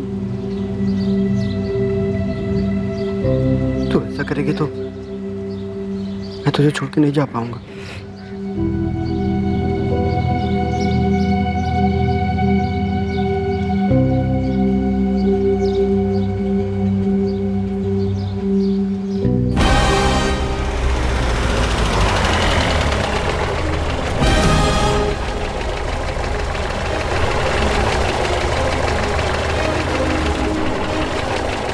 मेरे पति को देखा क्या तूने? हाँ मैंने देखा ना। कहाँ देखा है? अरे उधर है, चल चल। अच्छा, चल मुझे ले अच्छा चलेगा? बताता हूँ। हाँ, आजा। जल्दी चल चल।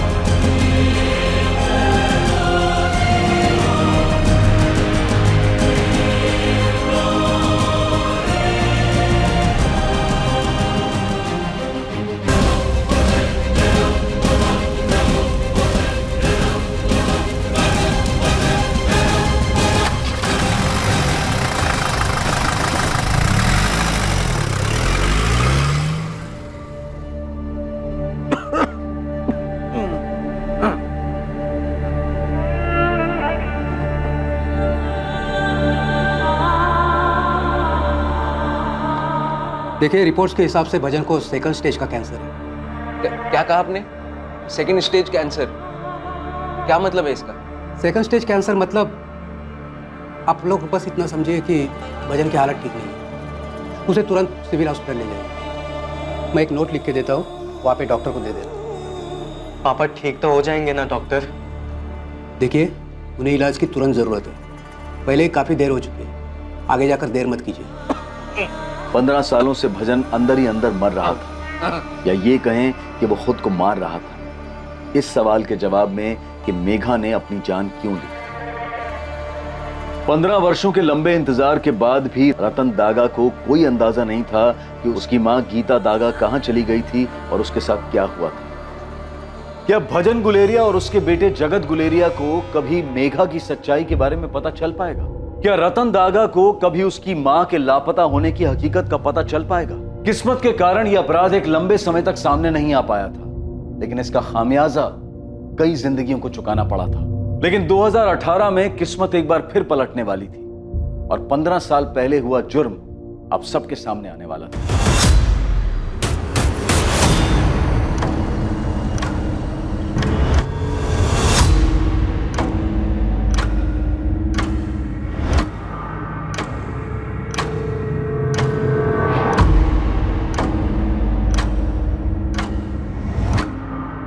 ध्यान से देखिए जितेंद्र, तीनों में से किसी को जानते हैं? इन तीनों में से कभी कोई आपकी दुकान पर आया हो? नहीं सर, इनमें से कोई भी कभी भी मेरी दुकान पे मैंने पहले नहीं देखा। गनीमत समझिए सर कि मेरी दुकान में एक छिपा हुआ सीसीटीवी कैमरा था जिस पे इन चोरों की नजर नहीं पड़ी। क्या हुआ? जी सर देखिए, मेरी दुकान के दोनों सीसीटीवी कैमरे, दोनों के तार काट चुके थे वो लोग। और तो और सर, वो जो सीसीटीवी के साथ रिकॉर्डिंग मशीन आती है ना, वो भी चुरा के चोर अपने साथ ले गए। मतलब आपकी दुकान का अच्छी तरह से मुआयना किया गया। हो सकता है कि आपकी दुकान का कोई वर्कर भी इसमें शामिल हो। नहीं सर, मुझे ऐसा नहीं लगता, क्योंकि सर यहाँ पे देखिए, यहाँ एक और छुपा हुआ सीसीटीवी जिसमें सेल्फ रिकॉर्डिंग हुआ है सर। इस रिकॉर्डिंग में तीनों चोर के चेहरे साफ साफ नजर आते हैं। चोरों को तो नहीं पता था कि यहाँ छिपा हुआ सीसीटीवी है, लेकिन मेरे सारे वर्कर्स जानते थे। और अगर सर मेरे वर्कर्स मिले हुए होते तो ये सीसीटीवी भी गायब हो जाना चाहिए था ना। सर, इन तीनों की फोटो जोधपुर के सभी पुलिस स्टेशन में सर्कुलेट कर दी है, लेकिन कहीं से कोई लीड नहीं मिल रही। कोई नहीं पहचानता इन तीनों को। ऐसे कैसे हो सकता है? फिर से भेजना, पूरे राजस्थान राज्य में भेजना। इतनी सफाई से चोरी की है उन लोगों ने, नए बंदे तो नहीं लगे। कहीं ना कहीं कोई केस तो जरूर होगा उनका, और अगर बाहर की भी गैंग हुई तो भी पता चल जाएगा। ठीक है सर। पूरे राजस्थान के किसी भी थाने में तीनों में से किसी एक की भी हिस्ट्री नहीं है? नहीं सर, किसी के बारे में कुछ पता नहीं चला है। अब सर समझ नहीं आ रहा कि चोर बाहर के स्टेट से आया था क्या। वैसे मैंने उनकी डिटेल्स दिल्ली और एमपी में भी भेज दी है। आसपास के दुकान से भी कोई फुटेज नहीं मिला। वैसे सर इस तरह की चोरी के केस पहले भी सामने आ चुके हैं। सीसीटीवी वायर को काटा गया, डीवीआर मशीन को लेकर चले गए, लेकिन सर वहाँ कहीं भी कोई छुपा हुआ सीसीटीवी कैमरा नहीं था। इसी वजह से चोरों की फुटेज सामने नहीं आई। फिर तो पक्का कोई मजा हुआ गैंग है जो काफी सफाई से अपने काम को अंजाम दे रहा है। पहली बार सामने आया। कैसे भी हो इन्हें पकड़ना है। कई सालों की चोरी का हिसाब मिलेगा इनसे। अंदर आओ साहब। उस्मान आजा आजा। कोई टिप मिला क्या? साहब हाँ भी और नहीं भी। मतलब मुझे और ना मेरे बंदों को इन तीनों की कोई हिस्ट्री का पता ही नहीं चला, लेकिन इनमें से एक बंदा है, इसका पता चला है। इसका नाम है कमल राजपूत। अपना एयरपोर्ट रोड साइड इसका घर है। मैंने डबल चेक किया साहब, ये बंदा कमल राजपूत ही है। घर में बीवी रहती है जिसका नाम है चंदा राजपूत। छोटा बच्चा है सूरज। बाकी इसका अगला पिछला सब पता कर रहा हूँ मैं।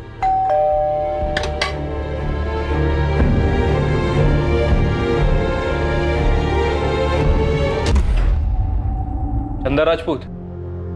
डर लगता है कमल, बार बार सपने में आता है। जब भी ये दरवाजे की बेल बजती है ना, ऐसा लगता है कि मैं दरवाजा खोलूंगी और पुलिस आएगी सामने और तुझे पकड़ के ले जाएगी। चंदा राजपूत जी। ये तुम्हारा पति कमल राजपूत है? वो बाहर है सर। कहाँ बाहर गया है? और ये फोटो में जो दो लोग हैं वो कौन है तुम्हारे पति के साथ? मुझे नहीं पता। नहीं पता? तुम्हारे पति ने इस बार ज्वेलरी शॉप में डाका डाला है। इसके पहले और कहाँ कहाँ डाका डाला उसने? सर मैं आपको बता रही हूँ ना, मुझे कुछ नहीं पता, मैं सच कह रही हूँ। सर वो घर के अंदर नहीं छुपा है। ठीक है, तुम हमारे साथ पुलिस स्टेशन चलो। तुम चलोगी, पीछे पीछे तुम्हारा पति भी आ जाएगा।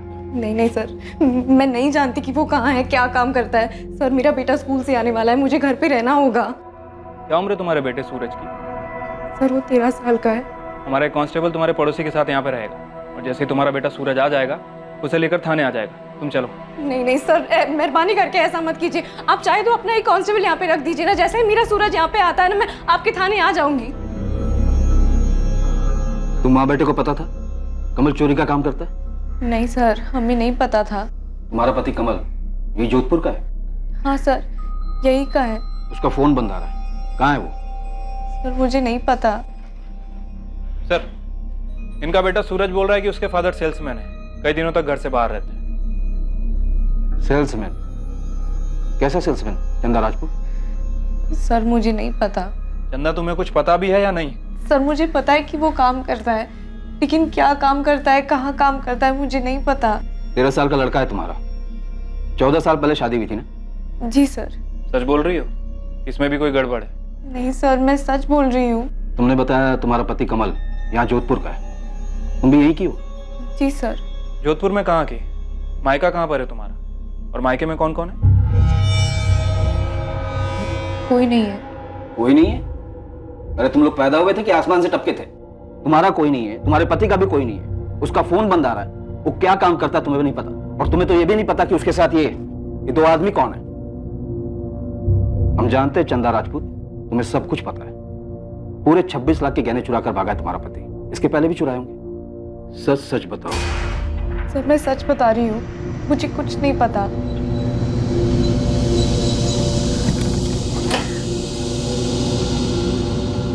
सलाम साहब, ये चंदा झूठ बोल रही साहब। इसका पति कमल राजपूत जैसलमेर के रूपनगर गांव से है, और वहीं पर उसकी मां मनीषा राजपूत भी है।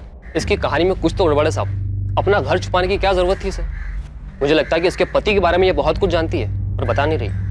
ठीक है, वो सब हम देख लेंगे, लेकिन तेरे लिए सबसे बड़ा काम है कमल राजपूत के दोनों साथियों का पता लगा। मुझे नहीं खाना है और मुझे स्कूल भी नहीं आना है कभी भी। मम्मी पहले मुझे ये बताओ, नीचे पुलिस क्यों खड़ी है? पापा ने चोरी की, सब कह रहे हैं। बेटा मुझे नहीं पता, उनका फोन नहीं लग रहा है मुझे। आप झूठ बोल रहे हो। मम्मी सच बोलो, पापा ने चोरी की है, वो चोर है। चुप क्यों, बोलो ना।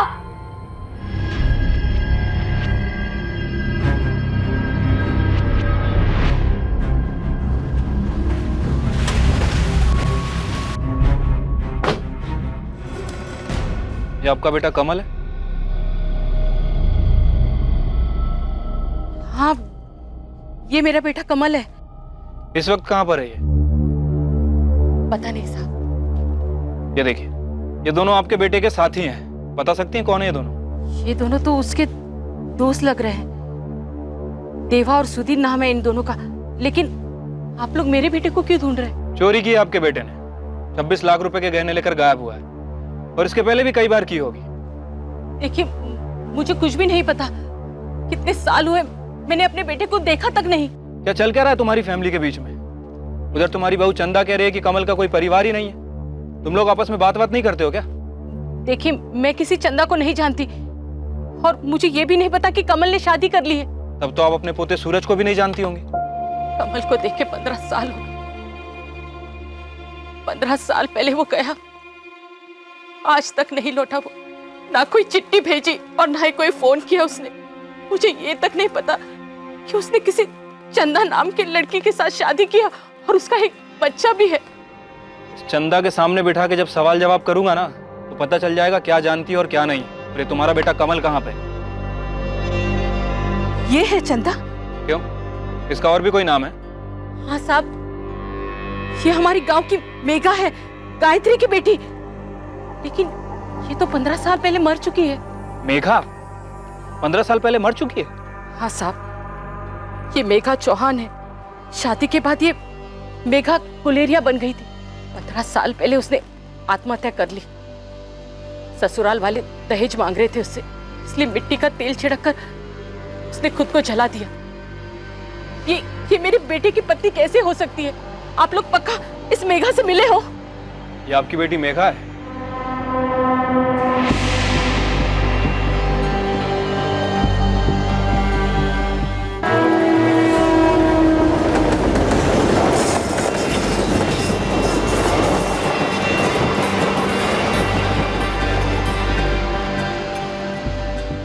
मेघा भाभी जिंदा है? पर ऐसे कैसे हो सकता है? पुलिस ने तो यही बताया। उसने अपना नाम भी बदल दिया था, चंदा बन गई है वो। पर कोई मरा हुआ जिंदा कैसे हो सकता है भैया?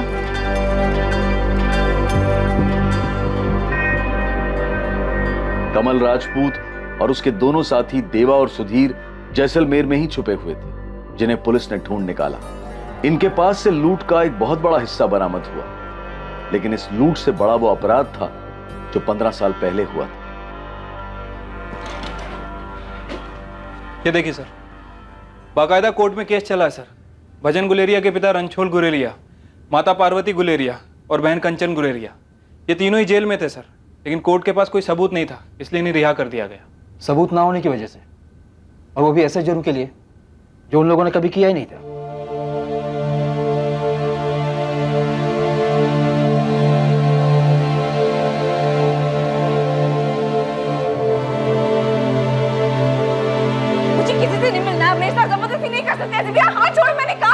चंदा, मेरी बात सुन। देखो, तुम्हारे पति को कैंसर है।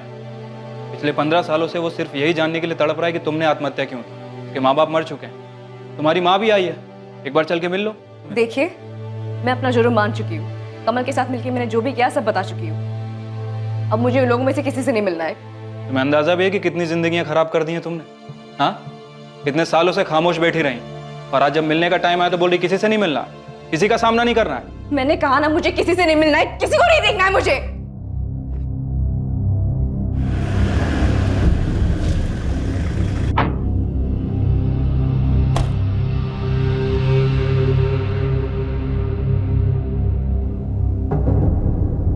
उस किडनैपिंग के केस का क्या हुआ? सर, मैं रतन दागा। आपने फोन किया था, आप मेरी माँ के बारे में कुछ बोल रहे थे, क्या पता चले आपको? हाँ रतन, बैठो। जी सर। रतन, हमने पता किया 15 साल पहले तुम्हारी माँ को मार दिया गया था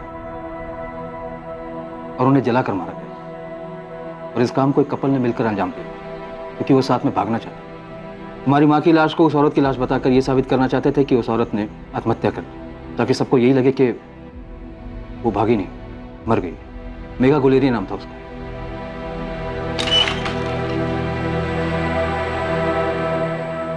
देखिए, वो आप लोगों में से किसी से नहीं मिलना चाहती। उसने अपना गुनाह भी कबूल किया। उसने कबूल किया है कि कमल राजपूत के साथ मिलकर उसने एक मानसिक रूप से बीमार औरत को मारा था, ताकि लोगों को ये लगे कि वो खुद मर गई है।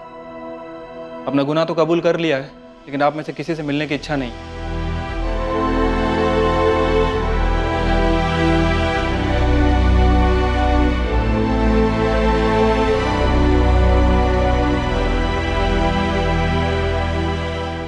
मैं आपसे हाथ जोड़कर माफी मांगती हूँ दामाद जी, मुझे माफ कर दे।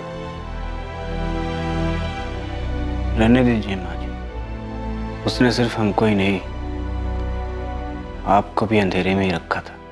अंधेरे में नहीं पापा, माँ ने हम सबके पीठ पे छुरा घोपा है, छुरा। अरे अपने स्वार्थ के लिए क्या क्या नहीं किया माँ ने, किस किस को मार दिया, दादा को, दादी को, इन सबकी हत्या की है। माँ को नहीं मिलना है ना तो ना मिले, लेकिन एक बार मुझे उससे मिलना है, एक बार उसका चेहरा देखना है मुझे, वो चेहरा देखना है जिसने शायद नीचे गिरने में एक नई मिसाल कायम की है। इस केस के खुलासे ने सभी को चौंका दिया। 13 साल के सूरज के लिए इस पर भरोसा कर पाना सबसे ज्यादा मुश्किल था। उसे उसकी दादी यानी कि कमल की मां के पास छोड़ दिया गया। कमल राजपूत, देवा, सुधीर और मेघा गुलेरिया पर गीता दागा की हत्या के लिए आईपीसी की धारा 302 के तहत केस दर्ज किया गया है। साथ ही आपराधिक षड्यंत्र रचने के लिए आईपीसी की धारा 120 बी और सबूतों से छेड़छाड़ करने के लिए धारा 201 के चार्जेस भी लगाए गए हैं। अब तो तुझे तेरे 15 साल पुराने सवाल का जवाब मिल गया ना भजन। अब जिंदगी में आगे बढ़, अब तो अपना ध्यान रखना शुरू कर दे। और अब मेघा ने तेरे साथ ऐसा क्यों किया, इस नए सवाल के पीछे मत पड़ जाना। वास्तव में वो क्या और कौन सी चीज है जो प्रेमियों में समझदारी पैदा कर सकती है? अभी कुछ महीने पहले इंटरनेट पर कुछ लोग बोल रहे थे कि शादी के बाद एक्स्ट्रा मैरिटल अफेयर्स एक इंडिविजुअल चॉइस होनी चाहिए। ये एक व्यक्तिगत विचार है और इसका ना तो हम समर्थन करते हैं और ना ही खंडन। ये आपको सोचना है कि क्या सही है और क्या गलत। एक तरफ इस जघन्य अपराध में शामिल किरदार 14 सालों तक कभी रोशनी में नहीं आए, लेकिन एक लाश सामने थी जो देखने में हूबहू मृतक महिला की तरह लग रही थी, लेकिन बहुत ही बुरी तरह जली हुई हालत में। ऐसे मामले में मृतक महिला का डीएनए टेस्ट किया जाना चाहिए था। इस बात की पुष्टि की जानी चाहिए थी कि मेघा से मिलती जुलती हुई लाश वाकई में मेघा की ही थी या नहीं। इस तरह का अपराध मायूसी देता है और हर तरफ से खामोशी से तबाही ही लाता है। किसी की लाश पर खुशियों की इमारत कैसे खड़ी हो सकती है? अब मैं अनूप सोनी आपसे विदा लेता हूं। कल रात 11 बजे कौन बनेगा करोड़पति के कर्मवीर एपिसोड के बाद आपसे फिर मुलाकात होगी एक और नए केस के साथ। और याद रखें, क्राइम और आपके बीच में सिर्फ इतना फर्क है कि आप कितने सतर्क रहें, सुरक्षित रहें। जय हिंद। क्राइम पेट्रोल्स के और भी दिलचस्प कहानी देखने के लिए हमारे चैनल को सब्सक्राइब करें और बेल आइकॉन दबाना न भूलें।